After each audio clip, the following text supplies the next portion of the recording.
This is the Become the Lion podcast.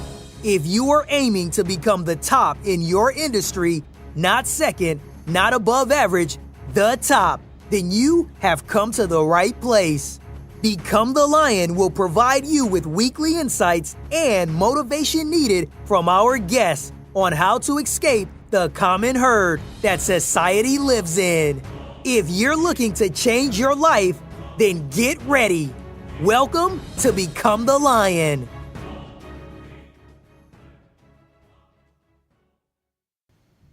Hi, this is Trevor and Nicholas from Become the Lion. Today on the show, we have Chantelle Adams. Chantelle is a speech, stylist, and storyologist. She is the founder of her own business, Courage to Shine, and is focused on helping her clients build their own image up to rival the top people in their field. Chantelle, welcome to Become the Lion. Woohoo! I'm so excited to be here. And Chantelle, for our audience out there, do you mind telling them how you got started as an entrepreneur? Absolutely. So I actually had kind of a wake-up call, as we all do in my life. I remember working my job and things were good and everything was fine. And that word fine comes up, that I like to shake things up as soon as I hear that word fine. But I remember actually there was a moment where I lost a very dear friend of mine to breast cancer, and I was at her funeral. And I remember her son, who wasn't very old, he was standing at the pulpit there, and he was sharing about her final hours. And he said that she wasn't done fighting. She was fighting right up to her final breath because she wasn't done living. And those words really hit me. And right away I thought, I'm sitting here alive and breathing, but I am not truly living fully, living in the way I need to be living. And so what I did is I went home and I realized that the thing that had been holding me back was fear. And so I sat down and kind of in my friend's honor, I wrote my fear list, and I challenge all your listeners to do the same. And I wrote down everything I had ever wanted to do but hadn't because of fear. And one of those things was more speaking, public speaking. So I went on to deliver 800 speeches in 5 years.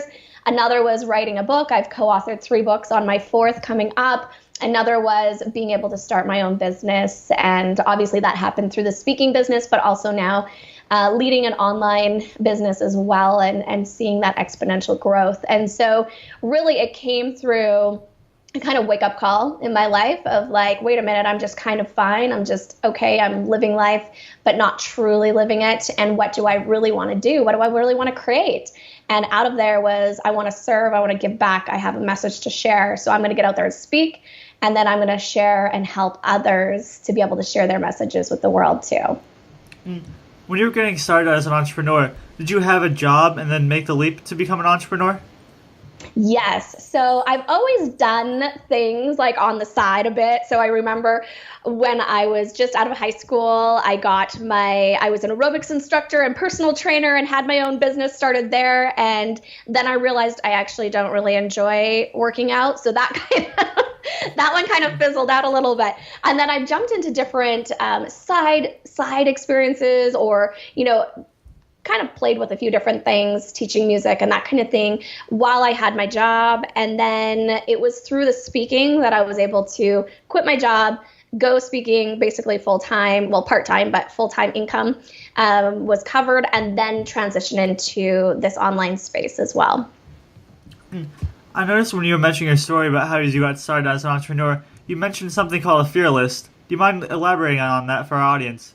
Yeah, for sure. So the fear list is all about really honestly, like everything in life that you have ever wanted to do or accomplish or become. It started with things like jumping out of an airplane and dancing in a Latin dance competition and swimming with sharks and rappelling down waterfalls. So like all those kind of adventurous fun things that you think of right away, I was writing those down. And then it started to get into more of like the meat of like, well, I really want to share my message on stage and speak. And so the uncovering of what I truly wanted, but was letting fear stop me from achieving or going after, it was so beautiful. And I know that there's so much power in actually writing something down, and so many opportunities came for me to face these fears and to move forward with courage in ways that I could have never planned out. They just happened. And I truly believe that it was because I chose to write that list, because I wrote it down, because I was like, okay, I'm going to do these things and no longer let fear stop me. So it was a beautiful way to create momentum and to get clarity on what I truly wanted. So you want to share your message with the world, and by doing that, you had to become a speaker. What was that experience like? Well, I was working in the schools, and as I was working with special needs children, and I loved my job, but I remember people would come in and either they were super entertaining but were crazy, like had no message, or they were really boring and they had a great message. And so I was like, I can do that. I could do that better. And I think a lot of times as entrepreneurs, those ideas come from seeing a gap in the marketplace or seeing a problem that you feel you can solve or something that you feel you can bring to the table and maybe in a unique or different or better way. And so it kind of just inspired me to the fact of I can do that. I can do that. And so I started that journey into speaking. I started in the education market, speaking in schools, loved it, was able to create programs around it, packages around it so that I could get brought back to speak over and over and over again and have word of mouth really spread the word for me so I didn't have to do all the hundreds of cold emailing or calling that a lot of speakers do. And so it was a beautiful journey for me, and it really set the foundation for the work that I do now and helping others to be able to, really hone their message, craft their story and their standing ovation worthy speech, and then get on those stages as well. And when you were starting as a speaker, did you ever take a class like Toastmasters? I actually didn't, and it's funny because I always loved performing. So I've been on the stage in lots of different ways, and so I bring a lot of different aspects to how I teach and how I show up as a speaker. I love to be super interactive. I love to be imperfect. I love to be super real and present and not have it polished or memorized or all those things. And yes, we can continually to improve, but it was really just this passion that I needed to bring this level of confidence in what I was sharing and really just showing up, being real and personable. I think went way further than if I had even, it's important to practice. I'm not saying that. And it's important to get feedback and support in those kinds of formats. But I didn't always resonate with Toastmasters for whatever reason, just felt it was a little bit stuffy. I like to get out there and get people doing some truth and dares and getting them up and moving, getting them sharing. So I'm not your typical keynote speaker, I guess you would say, and love to create an experience rather than just come and speak to people for an hour. Well, you're building your business and you're a speaker as well. What are some of the challenges that you've had to overcome?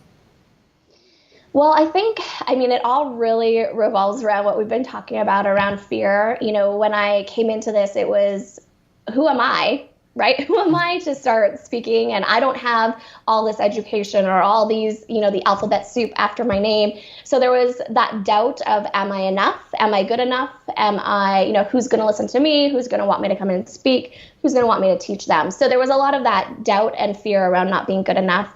As well as the fear of failure has always been something that has kind of held me back. And that's what was so beautiful about my fear list and kind of that realization is that these fears that normally would have kept me playing small, they would have kept me choosing the safe route.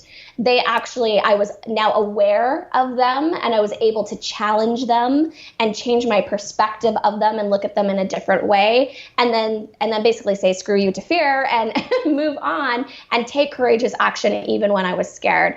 So, the challenges came from that fear place, but then I was able to overcome that by just taking courageous action and jumping all in when I had that inspiration to do so.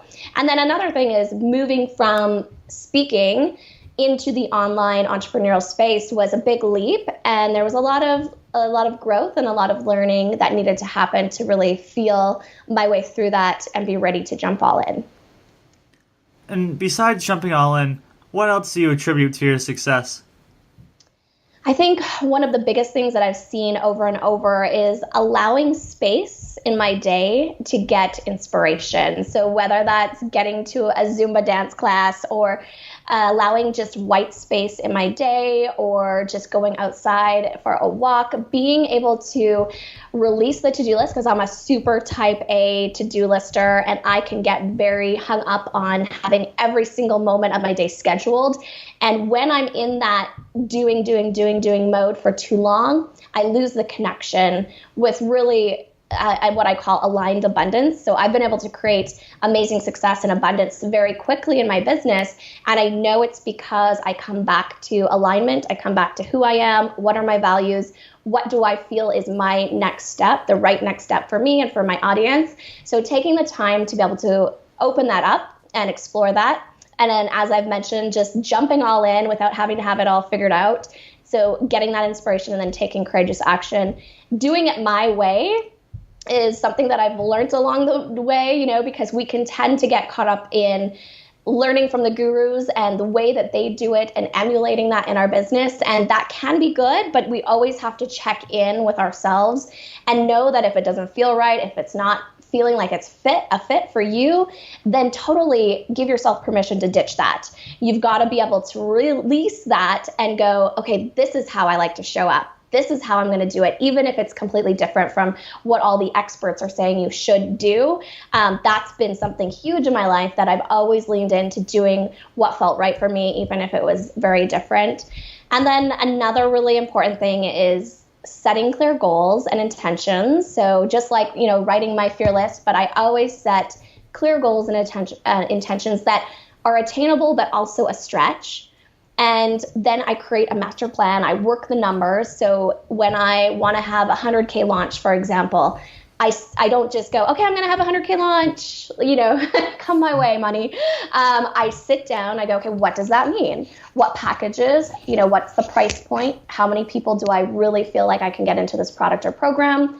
What is that realistic number? I map it out. I figure it out. What's the price point? How many people do I need to have? What am I going to do to find those people? So I really get clear on that path and make a solid plan. And then I get busy and execute it. But there always comes a place where I also am reminded to let go of expectation. So set clear goals and intentions, create the master plan, get busy executing it, but then let go or release the expectation.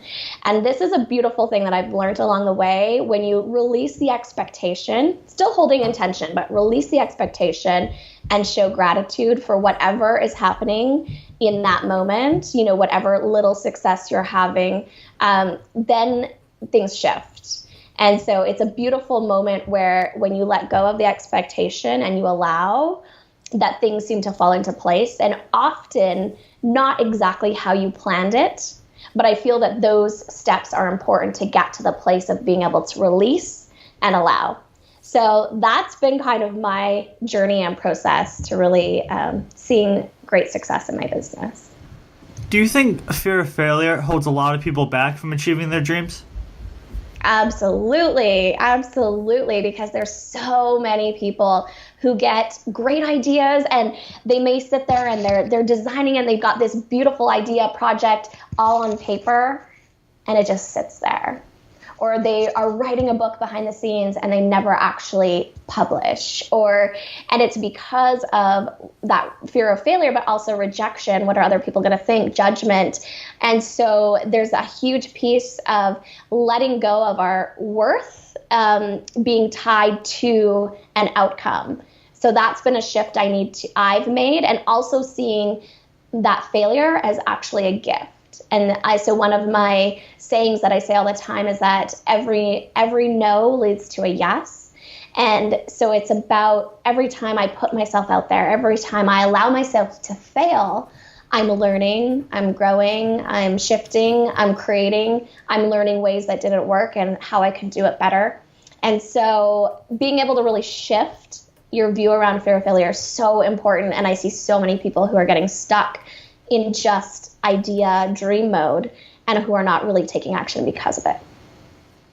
And to me, it seems like your mindset, you try to take everything that's, say, negative that happens to you, you try to turn it into a positive. And I really like that, especially for someone who in our audience who's listening who is younger, and they might take a rejection or a failure and let that define them, but it doesn't seem like you're doing that. No, and I used to. I totally did. Up to that kind of turning point for myself, that's where I always did choose the safe route. I chose the safe path that I knew I was going to excel in, when really this thing over here was calling me, but I wasn't exploring it because I was afraid I wouldn't be good at it, or I wouldn't be accepted, or I would have that rejection or whatever that was. And when I released that need, that it doesn't matter what others think, it matters what I want to do in my life. When I went for things, even when there was that feeling of failure or, fear of failure, that's where you gain confidence through each courageous action to do the next thing and the next thing and the next thing. So I even say, do a little failure. So when I was doing this, I have a 3-step process, which is, change your perspective of it. So change it. Whatever that fear is, change your perspective of it. Look at it from a different angle. Challenge it. So build a case against it. So when you're seeing something like fear of failure and you're going, but then I'm going to be no good, no one's going to like what I do, I looked at all the people who had failed over and over and over and were huge successes, right? And so I was able to build a case against that fear. And then the other one is create opportunities to practice. And so I failed small first. So I would strap on a pair of ice skates because I, as a kid, never would go ice skating because I didn't want to fall down. I didn't want to fail. And so I would be sick. I'm doing air quotes. I would be sick on the days that my class would go ice skating. And so as an adult, I just avoided it. Well, in this, theme of I need to face my fears, I strapped on a pair of ice skates, even though that seems really silly and small. For me, it was a public display of failure because I was horrible. I was clinging to the side. I was all over the place. I was so slow. These 2-year-olds were lapping me. And I remember that it was a building block. And so I would love to challenge listeners to fail in small ways so that you can fail in big ways. Practice whatever that fear is in small, simple ways, and then you'll gain confidence through each one of those to up level. When someone's trying to get over your fears, you think they should start small, and then over the course of time, they're gonna be able to, let's say they have something small, they can get it done today, and then gain a little confidence, then try to get over a little fear that's a little bit bigger, and then try to go along the course so they really conquer their biggest fears?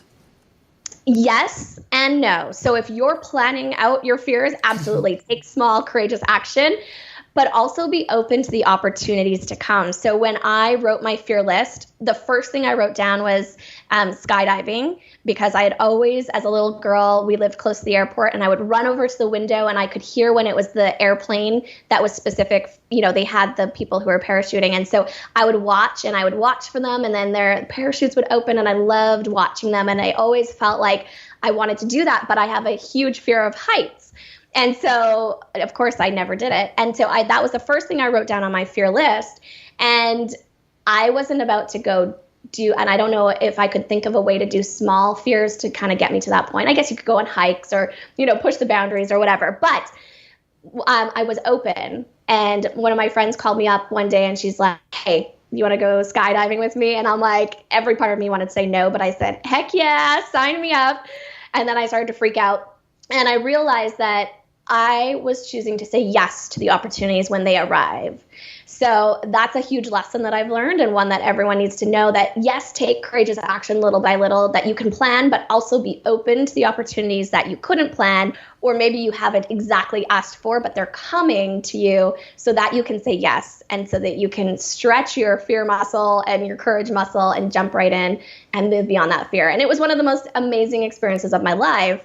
And I learned a lot of lessons through jumping out of that airplane. And I really believe that courageous action spurred me on to creating this online business, because it was originally is called the Courage Revolution. So that big act of courage came to me when I least expected it. And I said yes. And then in saying yes, I also needed to create a why that was bigger than my fear. So going along with fears, you've given over 800 speeches. But how did you get over your fear of public speaking? That's a great question, and something that, I get asked a lot, obviously. And I do have, tips and strategies that I can share around fear. But one of the things that actually has come to me over time, I realized that I still have the feelings of fear, the manifestations of fear every time I take the stage. Even before this interview, anytime I'm being open and asked to share my message, I get those butterflies, I get all those physical manifestations, and I actually love it. And I have always said that the moment I no longer feel that fear is the moment I shouldn't be on that stage. So in my eyes, I actually have learned to embrace fear as fuel and as energy and as showing that I truly care and that I really want to show up in my best space. And so that creates that fear because it's like the unknown and it's the next step, the next level, but also it's energy. And I like to think of it as energy. And often, we label fear as bad, but it's the same feelings and manifestations as something super exciting, right? Excitement and fear. The only difference, as we've heard, many times, is breath, the lack of breath, right? And so it's about leaning into that and seeing it again from a different perspective as fuel, because when we take the stage, we need to have that much more energy to be able to give back to an audience of 100 or 1,000 people who are giving energy to us. We need to be able to match that energy. And so we have that surge of energy, which feels like butterflies and it feels like all those uncomfortable feelings. And yet we've just named them to be uncomfortable. We've named fear to be bad. I see it as good. I see it as energy. I see it as fuel. So that's the first shift that I really teach is like, change that perspective and see fear instead of as a negative thing, it's a positive thing. And that's been huge for myself and many people that I share this with. Another thing is leaving your ego at the door. So when I first started speaking, it was like, ooh, they are hiring me. I remember one of my first big gigs was at this university, and there was this jam-packed stadium for thousands of people. I was the keynote speaker, and I remember feeling like, ooh, I'm so important. They all want to come and hear me. And I quickly shifted that mindset. And I realized that, it's not about me. It's about them. And when I can leave my ego at the door and come in full service for the audience I always focus on my one. I always say if there's even just one person in the audience that I can help change the course of their life, then it is all worth it. And when I come in from that kind of humble space, then I can be present, I can be connected, and people feel that. They know that you're not kind of on your high horse, you're actually there in service. And then also, it doesn't matter if you forget what you're saying or you trip on the wire and you fall on your face, because it's not about you. It's not about you. So you can laugh it off, you can make it into a funny lesson, you can move forward with it, and it's not about you, it's about them. So that is a huge shift. And another one is being really present, as I said, and prepared, but not perfect, because I've seen a lot of speakers who, either they have a professional speechwriter or they've written their speech and memorized it. And yes, it's very polished and delivered, but it loses the connection and the feeling and the emotion. And so I teach that you go in, you have a framework. So you know the main things that you want to get across. You know kind of the framework of everything you do want to say, but you go in and you are so present and you remember that, hey, I know what I'm talking about. I know my story. I know that what I'm teaching, what I'm sharing comes from within. And so I don't have to have it memorized. I don't have to have it perfect. And when you come from that place, it eases the pressure and it takes you out of your head and into your heart so that you can really actually connect rather than be up in your brain, up in your, thinking about what's coming next. What am I supposed to be saying next? You really connect, and that's going to be felt. And that also eases the fear because you know that you're there. You know that you know what you want to say and what you're going to deliver, what needs to be heard in that moment. And it doesn't have to be perfect. And when you started off speaking, did you start with small audiences and then work your way up to bigger audiences? I do think that goes back to my idea of like creating opportunities to practice, that if you're just starting out, it'd be great. Join a Toastmasters. I have a thing called the Courage Collective, which is practicing speaking in front of people, or something that gets you just practicing or going to smaller networking meetings is a great way to start. And I think it really then again builds your confidence, builds you being able to deliver so that when that bigger opportunity comes, you're ready for it. I jumped right into leading full school assemblies with 500 to 1,000 kids. So that was like a massive audience that I would say is probably one of the toughest audiences because you really have to keep their attention. And if you're, you have to be changing things up and you've got to be entertaining and massive energy out. So I definitely started personally with one of, I think, the most difficult audiences out there, but you can absolutely start small and work your way up. Now I want to talk to you about your business a little bit, and I saw that you were able to grow it to over 6 figures within your first year of starting. Do you mind explaining a little bit about that to our audience? Yeah, for sure. So it goes back to similar things that I've been talking about of starting before you're ready. That was huge. So I had just finished a Zumba class, and that goes back to that creativity thing, doing something fun. And I often say we need to get a life as we grow our business, because sometimes we can get so into our business that we forget we need to have a life, right? So I was at a Zumba class shaking my thing, and I came out, and in that space of not pushing, I was trying to figure out what I needed to create as my next step in my business. And I remember I wasn't pushing, I was just being. And in that moment, the download came, oh my goodness, I need to teach other entrepreneurs how to take the stage. And I sat in my car, and it literally, inspiration came. I was like, okay, how do I do this? And I made a list of 6 different things that I knew they needed to know. They needed to know how to tell their story. They needed to know how to craft their speech. They needed to know how to get booked. They needed to know how to deal with fear of speaking, how to perform, and then how to repurpose that speech. And so I wrote the entire framework of my signature program, Center Stage, in 20 minutes. And then I ran home, jumped on Facebook, and was like, hey, I just had this amazing idea. Here's what it is. Would anybody be interested? And I just put it out there, no sales page, no proper anything. It was just my passion and excitement for the new idea. And that's something I've learned, is share the idea when it's in that moment of inspiration. And then I got like over 150 heck yes of people who would be interested. And so I jumped in. Within 6 weeks, I was leading that program. And I did it, I sold out the beta program, and I did it as I went. So I only had the first week done when we started, and I had this ugly blog post. I didn't even have a website for this business because it was brand new. I had a blog post with an ugly PayPal button.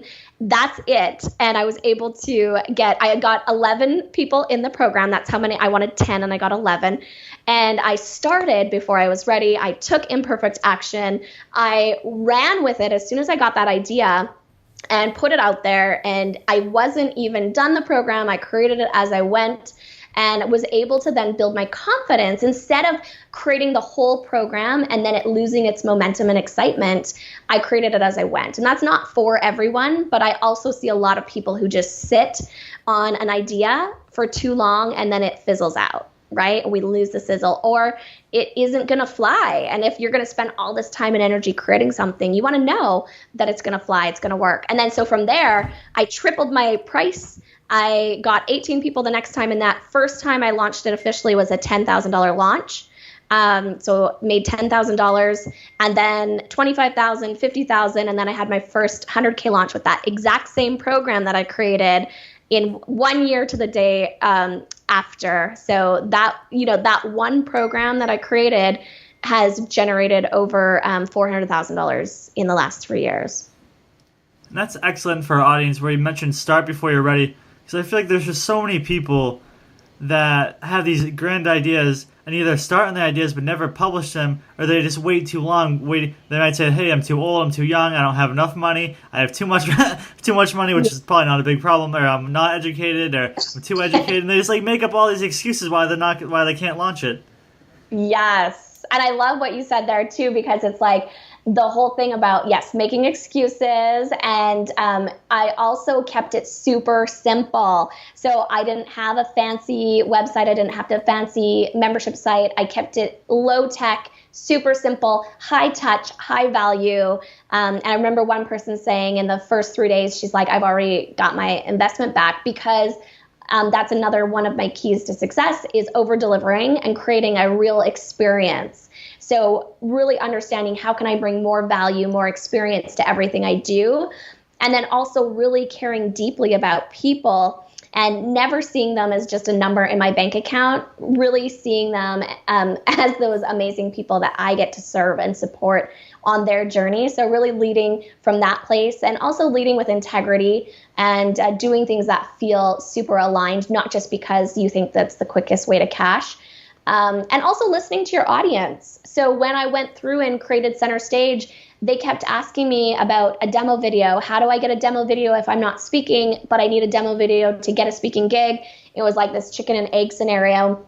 And then finally, I'm like, okay, enough people are asking, hey, can I create an event where you come, you speak on my stage, we get you professional, photo shoot, video shoot, we get you everything you need all in 3 days. And they're like, heck yeah. So that was my next level VIP event that I created, Center Stage Live, was just listening, and my audience was telling me what they wanted. And I listened and then took action and created it. I really like how you mentioned how you listen to your audience, because sometimes people might just go out and create products that's best for themselves, but what's not best for their audience, and then they wonder why it's failing.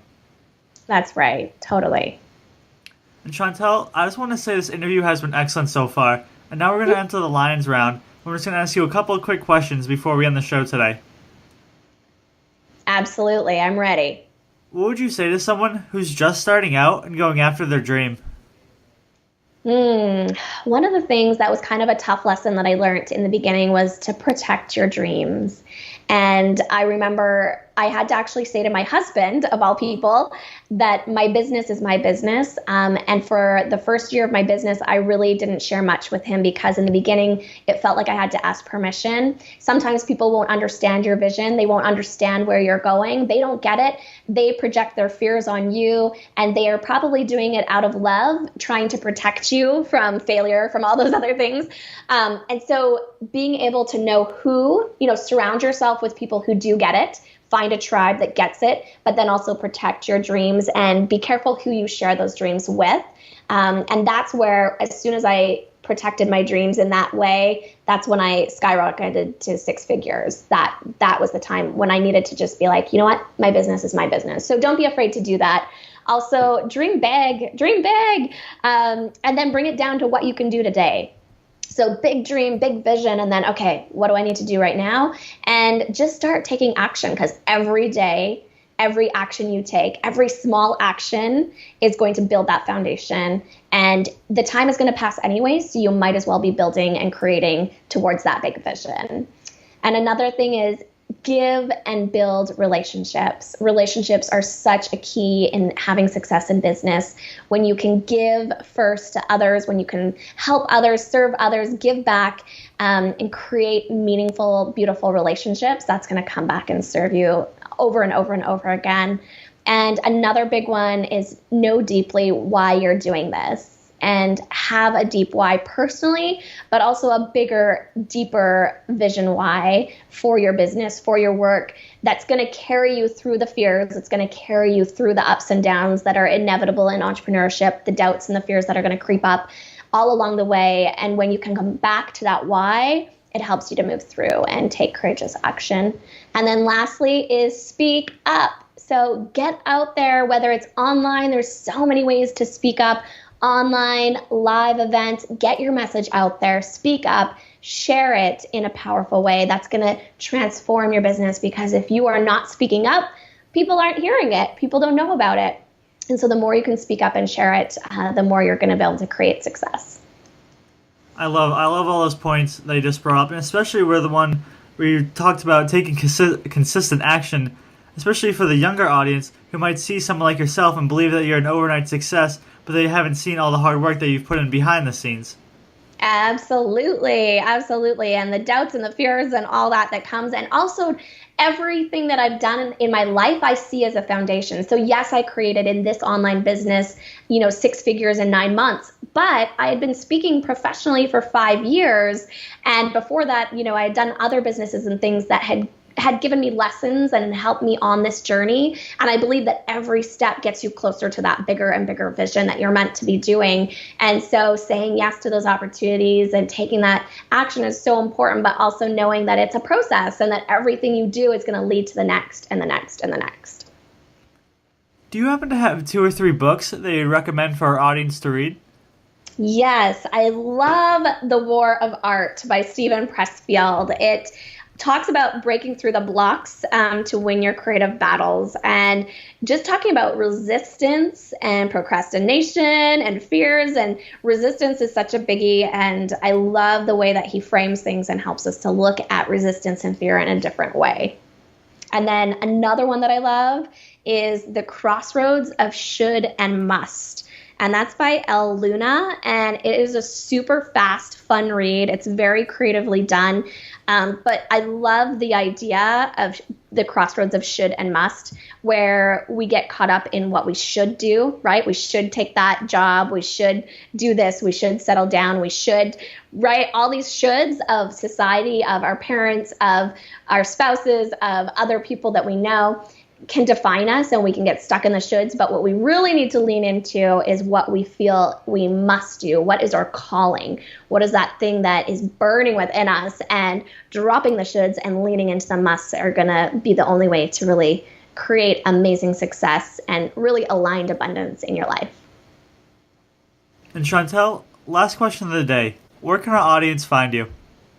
For sure. So my website is chantelleadams.com, and I have lots of amazing free resources on there. You can find me on YouTube as well, on Facebook at Chantelle Adams Speaks, on Instagram, and I have a free Facebook group as well called The Speaking Extravaganza.